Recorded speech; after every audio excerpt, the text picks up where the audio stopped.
고린도전서 13장을 왜 보통 사람장이라고 부릅니다. 우리가 햇빛을 프리즘에 통과시키면 7가지 무지개 색깔이 자태를 드러내는 것처럼 마찬가지로 사랑을 하나님 말씀의 프리즘에 통과를 시키면 하나님의 사랑이 15가지 아름다운 자태를 드러냅니다. 사랑은 오래 참고 온유하며 시기하지 아니하며 자랑하지 아니하며 교만하지 아니하며. 그런데 바울이 제일 먼저 언급한 것은 사랑은 오래 참는다는 것입니다. 여러분, 하나님은 사랑 아니십니까? 그것도 오래 참는 사랑이십니다. 생각해 보세요. 아담의 불순종 이래 인간은 계속해서 하나님을 거역하고 말씀을 멸시해 왔습니다. 그럼에도 하나님은 오래 참아 오십니다. 왜 그렇습니까? 사도 베드로는 우리에게 말씀하기를 오직 주께서 너희를 대하여 오래 참으사 아무도 멸망하지 아니하고 다 회개하게 이르기를 원하시느니라. 우리 모두가 멸망하지 않고 다 회개해서 구원에 이르게 하기 위해서 하나님은 지금까지 오래 참아오신다는 겁니다. 여러분, 이것이 바로 하나님의 사랑인 것이죠. 그렇다면 구원이라는 것이 무엇입니까? 구원은요, 우리를 오래 참고 기다리신 하나님께로 우리가 돌아오는 겁니다. 우리는 탕자의 비유를 잘 알죠. 아버지가 가장 원하는 것이 무엇입니까? 집 떠난 아들이 다시 아버지 품으로 돌아오는 것이죠. 그래서 아버지는 아들이 언제 돌아올지 기다리며 매일 마을 입구까지 나가서 아들이 오기만을 기다린 것입니다. 우리 하나님이 바로 그러하신 분이십니다. 여러분, 야곱은 하란에서 20년이라는 세월을 보냈어요. 하란에서 결혼도 하고 자녀들도 낳고 또한 많은 재산을 갖게 되었습니다. 이제 하란은 야곱에게는 제2의 고향과도 같은 곳입니다. 그런데 하나님께서 야곱에게 나타나셔서 네 조상의 땅, 네 족속에게로 돌아가라고 하십니다. 야곱이 혼자라면 떠나는 것이 그리 어렵지 않죠. 그런데 처자가 생기고 재산이 많이 불어나서 쉽게 떠날 수 있는 형편이 되지 못합니다. 만약 야곱이 하란에 계속해서 머무르게 되면 그는 하나님의 뜻을 이룰 수가 없습니다.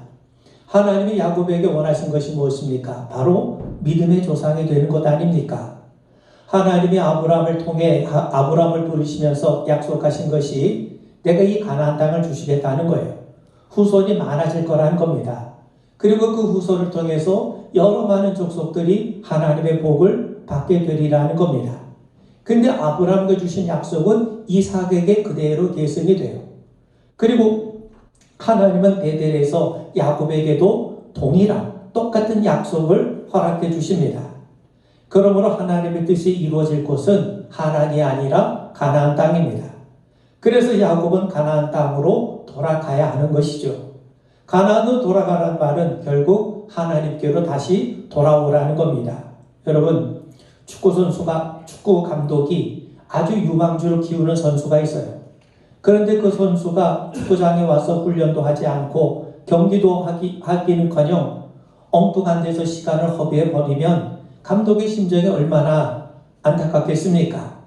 여러분, 운동선수가 가장 운동선수다울 수 있는 곳은요, 경기장에서 멋진 경기를 펼치는 것 아니겠습니까? 야구도 마찬가지입니다. 그런 하란 땅에서 양이나 키우고 염소나 살피면서 세월을 보내면 안 됩니다. 그에게는 하나님의 약속이 있어요. 그는 사랑 노름이나 하고 재산 증식이나 하라고 하나님이 약속을 주신 것이 아닙니다. 믿음의 조상으로 삼으시고자 믿음으로 살게 하시기 위해서 하나님이 그를 부르신 것이죠. 하나님은 오래 참고 기다리셨습니다. 이제 때가 되었습니다. 그래서 하나님이 야곱에게 네 조상의 땅으로, 네 족속에게로 돌아가라고 말씀하신 겁니다. 오늘 저는 이 본문을 통해서 3가지를 여러분들과 함께 나누고자 합니다. 여러분, 우리 인간은 어지간해선 하나님의 뜻을 깨닫기가 쉽지 않아요. 야곱도 마찬가지입니다. 그가 하란 땅에서 재산 증식에 몰두하고 있는 한 하나님의 뜻을 깨달을 수가 없어요. 그래서 하나님께서 그에게 친히 말씀해 주시는 겁니다. 오늘 3절 말씀 제가 다시 읽어보면 여호와께서 야곱에게 이르시되 네 조상의 땅 네 족속에게로 돌아가라. 내가 너와 함께 있으리라. 하나님께서 친히 야곱에게 조상의 땅으로 아버지 집으로 하나님이 약속하신 땅으로 가라고 그러세요. 한마디로 말하면 하나님께로 돌아오라는 겁니다. 그런데 여러분, 우리 인간은 하나님이 그렇게 말씀하셔도 하나님 앞에 순종하는 것이 그렇게 쉽지가 않습니다. 그래서 하나님께서 야곱이 고향 땅으로 돌아갈 수 있도록 친히 환경을, 여건을, 상황을 만들어 가세요.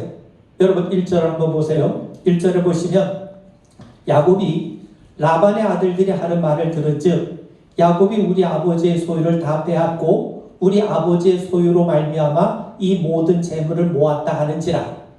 야곱이 우연찮게 라반의 아들들이 하는 소리를 들었습니다. 자기 아버지 덕에 야곱이 부자가 되었다고 불평하는 소리가 들린 거예요. 그들은 야곱이 사기를 쳐가지고 우리 아버지의 재산을 빼돌렸다고 의심하고 있어요. 그런데 진실을 말하면 그 반대 아닙니까?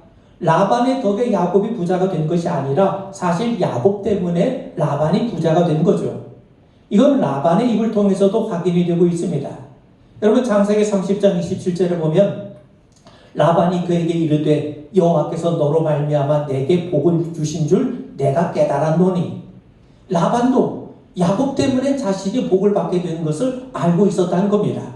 그런데 어느 순간부터 야곱을 대하는 태도가 전과 같지 않아요. 라반의 가족과 이 야곱 사이에 냉류가 흐르기 시작합니다. 야곱에게 싫은 티를 아주 노골적으로 드러내고 있어요. 이제 서로 같이 있는 것조차 불편할 정도로 상황이 악화되어 가고 있습니다. 이제 라반과 야곱은 단순한 갈등 관계가 아니라 아주 적대적인 관계가 형성이 되고 있는 거죠. 여러분, 야곱도 이 같은 상황을 모르고 있지 않습니다. 상황이 점차 자신에게 불리한 쪽으로, 자신에게 억울한 쪽으로 흘러가고 있음을 야곱도 알고 있어요. 그래서 야곱도 고민하는 겁니다. 여러분, 지금까지 야곱은 상황이 어려울 때마다, 상황이 꼬일 때마다 라반과 더불어 타협해 왔어요. 그런데 이번 경우는 다릅니다. 이번에 라반과 타협을 하면 평생 라반의 그늘에서 벗어날 수가 없어요. 이처럼 이 야곱이 이러지도 못하고 저러지도 못하고 이 고민이 깊어질 때 하나님께서 말씀하신 것이죠. 여호와께서 야곱에게 이르시되 내 조상의 땅, 내 족속에게로 돌아가라. 내가 너와 함께 있으리라. 여러분, 이 모든 일에 하나님의 선하신 뜻이 있음을 우리는 믿으셔야 됩니다. 생각해 보세요. 야곱이 라반으로부터 환대를 받고 있다면 그는 하란 땅에 머물지 절대로 가나안 땅으로 돌아가려고 하지 않을 겁니다. 그래서 하나님은 그의 마음이 돌이켜지기 위해서 미움을 받게 하신 겁니다. 여러분, 히브리 시인 다윗은요, 시편 119편에서 이렇게 노래합니다. 고난 당하기 전에는 내가 그릇 행하였더니 이제는 주의 말씀을 지키나이다. 고난이 찾아오니까 주의 말씀을 내가 붙들게 되고 주의 말씀을 지키게 되었다고 하는 고백인 것이죠. 여러분, 이스라엘 백성들이 애굽에서의 삶을 버리고 광야로 나간 이유는요, 바로의 태도가 돌변했기 때문 아닙니까? 만약 바로가 이스라엘 백성들에게 고역을 시키지 않았더라면, 바로가 이스라엘 백성들에게 아주 우호적이었더라면 이스라엘 백성들은요, 굳이 애굽을 떠날 이유가 없어요. 만약 그렇게 되면 이스라엘 백성들은요, 하나님의 백성이 아니라 평생 바로의 종으로, 애굽의 종으로 살게 되었을 겁니다. 그런데 바로가 이스라엘 백성들을 핍박하고 강제로 노동을 시키니까 그들은 할 수 없이 애굽을 떠날 수밖에 없게 된 겁니다. 고난 가운데 말씀이 우리를 살립니다. 시편 119편 50절에 보면 이 말씀은 나의 고난 중에 위로라. 주의 말씀이 나를 살리셨기 때문이니이다. 여러분, 하나님이 야곱에게 가나안 땅으로 가라고 말씀하십니다. 그러시면서 내가 너와 함께 있겠다고 약속하세요. 하나님이 말씀하신다는 것은요, 하나님이 우리와 함께 하신다는 구체적인 증거입니다. 하나님이 말씀하신다는 것은 우리에게 길이 있다는 겁니다. 하나님이 우리에게 말씀하신다는 것은요, 우리가 살게 된다는 겁니다. 여러분, 하갈이 아들 이스마엘과 더불어 아브라함의 집에서 쫓겨났죠. 광야의 두 모자가 갈 데가 어디 있겠습니까? 그런 데서 어떻게 살아갈 수 있겠습니까? 가죽 부대물은 떨어지죠. 아이는 갈증에 허덕이죠. 하갈은 아이가 죽어가는 모습을 참아볼 수가 없어서 조금 멀리 떨어진 곳에서 통곡하고 있어요. 바로 그때 하나님께서 하갈에게 말씀하세요. 하갈아, 무슨 일이냐? 두려워하지 말라. 하나님이 저기 있는 아이의 소리를 들으셨나니 일어나 아이를 일으켜 네 손으로 붙들라. 그가 큰 민족을 이루게 하리라 하시니라. 하나님께서 하갈에게 말씀하세요. 아들을 지켜주고 아들로 인하여 큰 민족을 이루게 하시겠다는 겁니다. 그러면서 그의 눈을 밝히시니까 뭐가 보이냐면 샘물이 보여요. 어떤 샘물이 갑자기 생겨서 샘물이 보인 것이 아니라 히브리 시인의 고백처럼 말씀이 우리의 눈을 밝게 하니까 보이지 않았던 샘물이 보여지게 된 겁니다. 그런 의미에서 여러분, 말씀이 들려지면 우리 앞에 있는 수많은 길들 가운데 우리가 볼 수 없는 길들이 열리게 되는 것을 우리 분명하게 믿게 되길 바랍니다. 그러므로 하나님이 야곱에게 말씀하셨다는 말은 하나님이 야곱을 지키시겠다, 하나님이 야곱을 살리시겠다는 뜻입니다. 여러분, 앞서 간단히 언급한 것처럼 야곱이 혼자 떠나는 건 그렇게 문제가 되지 않습니다. 그런데 야곱에게는 4명의 아내가 있고 11명의 아들과 딸 하나가 있어요. 그리고 많은 재산을 거느린 부자입니다. 혼자 갈 수 있는 처지가 아니죠. 그래서 이 야곱이 2 아내들을 설득을 합니다. 그러면 야곱이 어떻게 아내들을 설득했는가? 야곱은요, 하나님에 대해서 아내들에게 말을 해요. 라반이 자신을 여러 차례 걸쳐 속였음에도 불구하고 하나님이 자신과 함께 하셔서 이처럼 많은 재산을 소유할 수 있게 해주셨다고 고백하고 있습니다. 사실 야곱은 하나님 아니면 하란을 떠날 이유가 없지요. 그런데 하나님이 야곱에게 떠나라고 친히 말씀하셨고 또 이 같은 상황에 이르게 하신 분도 하나님이심을 분명히 말합니다. 오늘 성경 읽어보면 이 야곱이 그 아내들에게 어떻게 얘기하냐면 그대들의 아버지 라반은 나를 10번이나 속였지만 그럼에도 내 아버지 되시는 하나님은 그런 속임수 속에서도 자신을 지켜주셨음을 분명히 말을 하고 있어요. 그대들의 아버지 라반과 내 아버지 되시는 하나님과 비교하면서 그대 아버지는 나를 속였지만 그 가운데서 내 아버지 되시는 하나님이 나를 지켜주신 것을 분명하게 말을 하게 되죠. 그러자 놀라운 일이 발생하죠. 2 아내들도 야곱과 함께 가나안으로 가기로 결단합니다. 생각해 보세요. 2 아내는요, 라헬과 레아는 야곱을 차지하기 위해서 오랫동안 서로 갈등하고 대립해온 사이 아닙니까? 그런데 이번에는요, 2 사람의 마음과 뜻이 일치를 이루어요. 이것이 하나님이 하신 일입니다. 2 여인이 서로 한 마음 한 뜻을 이룬 것은 하나님께서 그들의 마음을 움직이셨고 감동시키셨기 때문이에요. 야곱이 하나님 앞에 바로 서자, 야곱이 하나님 앞에 바로 서기로 결단을 하자 2 아내들의 마음을 하나님께서 일치를 시켜주시고 화합하게 하신 겁니다. 이처럼 하나님은 야곱을 가나안 땅으로 돌아가게 하시기 위해서 주변 환경뿐만 아니라 사람들의 마음까지도 움직여주신 것을 우리 분명하게 알게 되길 바랍니다. 여러분, 우리는 요셉 이야기를 잘 압니다. 바로가 꿈을 꾸죠. 그는 애굽의 술사를 불러서 꿈에 대해서 해몽하라고 합니다.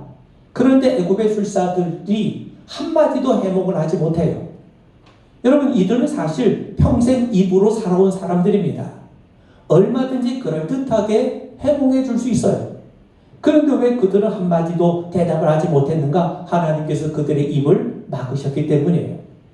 만약 그들이 이런저런 말로 아주 그럴듯하게 해몽을 하면 바로의 마음이 흔들릴 것 아닙니까? 그렇게 되면 요셉이 나올 수가 없어요.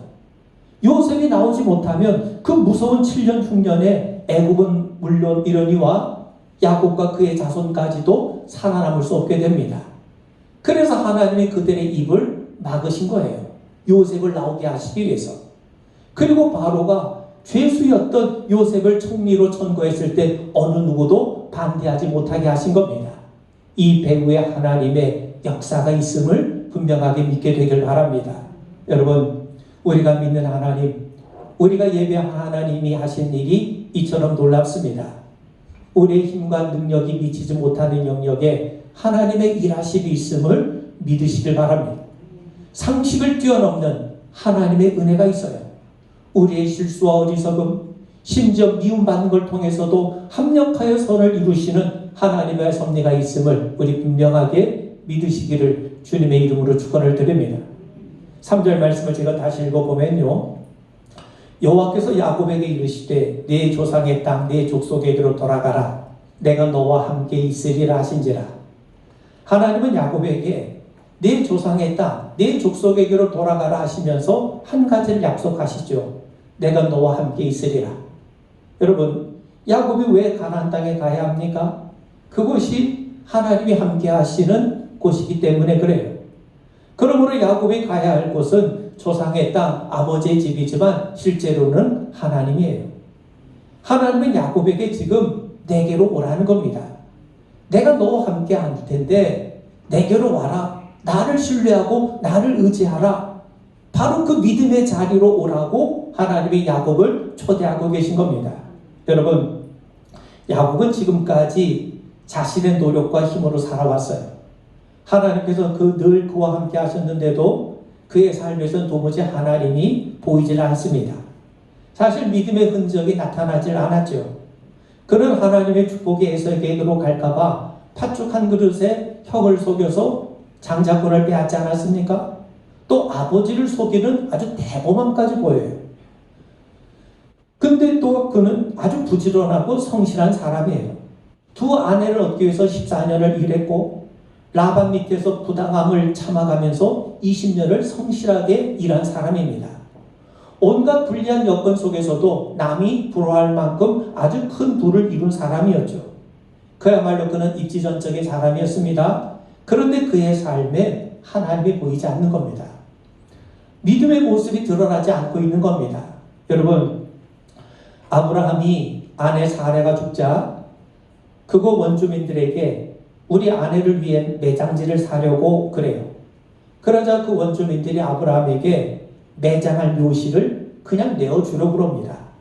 그러면서 그곳 원주민이 아브라함에게 하는 말이 뭐냐면 당신은 우리 가운데 있는 하나님이 세우신 지도자라고 얘기를 합니다.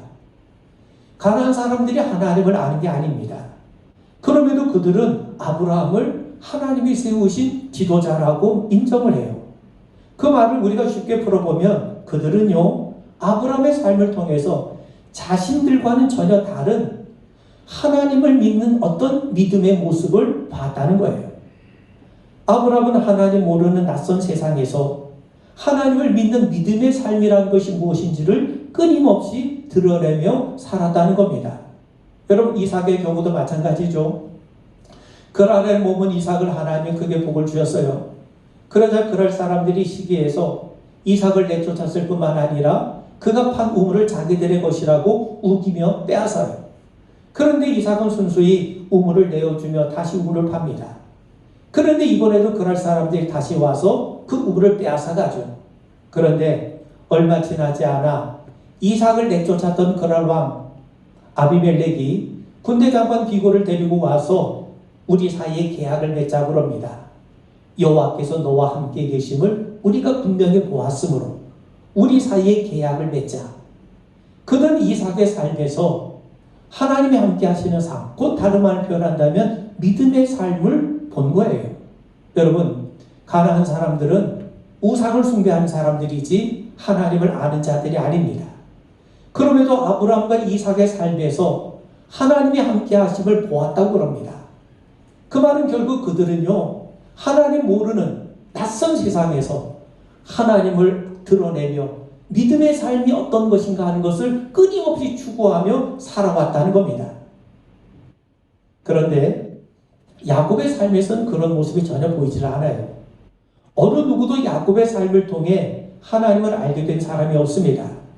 하란에서 야곱의 삶은 결혼하고 자식 낳고 재산 증식하는 것이 전부입니다. 물론 이런 삶이 필요 없다, 무가치하다는 말이 아닙니다. 그런데 우리 성도들에게는요, 그런 삶이 전부가 아니에요. 우리에게는 그보다 더 소중한 삶이 있습니다. 그걸 위해서 하나님이 야곱을 부르신 것이고 우리를 부르신 것 아닙니까? 예수님 말씀하세요. 그런즉 너희는 먼저 그의 나라와 그의 의를 구하라. 그러면 이 모든 것을 너희에게 더하시리라. 우리는 하나님 나라를 위해 부름받은 자입니다. 하나님 나라가 뭡니까? 하나님의 다스림을 받는 나라, 곳이 하나님 나라인 것이죠. 결국 그 말은 하나님은 우리가 원하신다는 겁니다. 하나님이 야곱에게 원하는 것은 믿음의 삶이에요. 하나님이 그를 택하신 목적은 그를 믿음의 조상으로 세워주시기 위함 아닙니까? 하나님은 야곱을 통해 하나님을 섬기는 것이 무엇인지, 믿음으로 사는 것이 어떤 것인지를 세상 사람들에게 드러내길 원하세요. 믿음으로 산다는 게 무엇입니까? 하나님을 예배하며 그분을 신뢰하며 그분을 의지하며 사는 것이죠. 하나님께서는 그런 삶을 살 수 없기 때문에 하나님께서 그를 가나안으로 부르고 계신 겁니다. 여러분, 하나님이 이스라엘 백성들을 애굽에서 가나안 땅으로 인도하셨어요. 애굽 땅은 나일강에서 얼마든지 물을 끌어다 쓸 수 있는, 농사 지을 수 있는 땅입니다. 그런데 가나안 땅은요, 하늘에서 비가 내리지 않으면 절대로 농사를 지을 수 없는 땅입니다. 애굽에서 얼마든지 자신의 노력으로 살 수 있어요. 반면 가나안에서는요, 하늘만을 바라보며 살아야 됩니다. 하늘에서 비가 내리지 않으면 어떻게 농사를 지을 수 있고 열매를 맺을 수 있겠습니까? 그런데 하나님은 바로 그 가나안 땅을 젖과 꿀이 흐르는 땅이라고 말씀하세요. 하나님이 돌보신 땅이라는 겁니다. 때에 따라 하나님께서 이른 비, 늦은 비를 적당하게 내리시는 땅이라는 겁니다. 말씀에 신령한 은혜가 있는 땅이라는 겁니다. 하나님의 돌봄과 하나님의 관심이 있는 땅이라는 겁니다. 달리 말하면 가나안 땅은 하나님의 은혜로 사는 땅이죠. 하나님을 신뢰해야만 살 수 있는 땅이라는 겁니다. 한마디로 말하면 믿음으로 사는 땅인 거죠.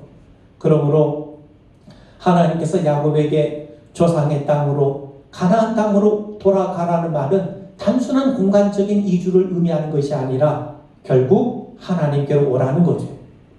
야곱은 지금까지 얼마나 잔꾀를 부리며 살아왔습니까?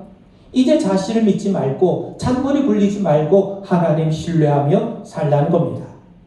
예수님의 표현을 다시 빌면 무엇을 먹을까 입을까 마실까 거기에만 집착하지 말고 하나님 나라와 의를 위해 살라는 거죠. 한마디로 말하면 믿음으로 살라는 겁니다. 여러분, 야곱이 하란으로 올 때 하나님은 돌베개를 베고 자던 야곱을 친히 찾아오셔서 세 가지를 약속하세요. 네가 누워있는 땅을 너와 네 후손에게 주시겠다. 네 자손이 창대해지고 네 땅의 모든 족속이 너와 네 자손으로 말미암아 복을 받겠다.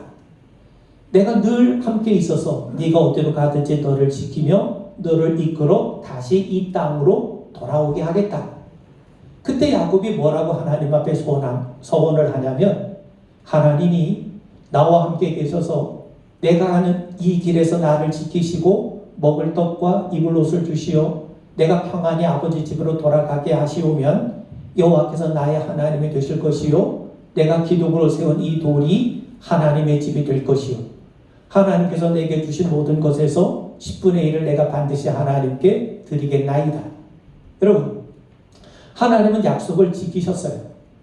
땅과 후손의 번창은 앞으로 장차 이루어질 것이고, 세 번째 약속, 야곱을 지키시고 이 땅으로 돌아오게 하신다는 약속은 지금 이루어지고 있습니다. 간변 라반의 집에서 하나님이 야곱 지키셨잖아요. 그의 숱한 변덕에도 야곱을 지키셨어요. 라반의 사기를 10번을 쳤는데도 불구하고 야곱이 부유해진 것은 전적으로 하나님의 은혜입니다. 그러므로 하나님이 내 조상의 땅으로 가라고 하신 것은 이제 다시 베델로 가라는 겁니다. 하나님은 이미 야곱을 지키셨고 먹을 떡과 입을 옷을 주셨어요. 여기에 더해서 처자들과 큰 부를 소유하게 만드셨어요. 야곱이 원했던 것보다 더 풍성하게 베푸신 하나님이신 거죠.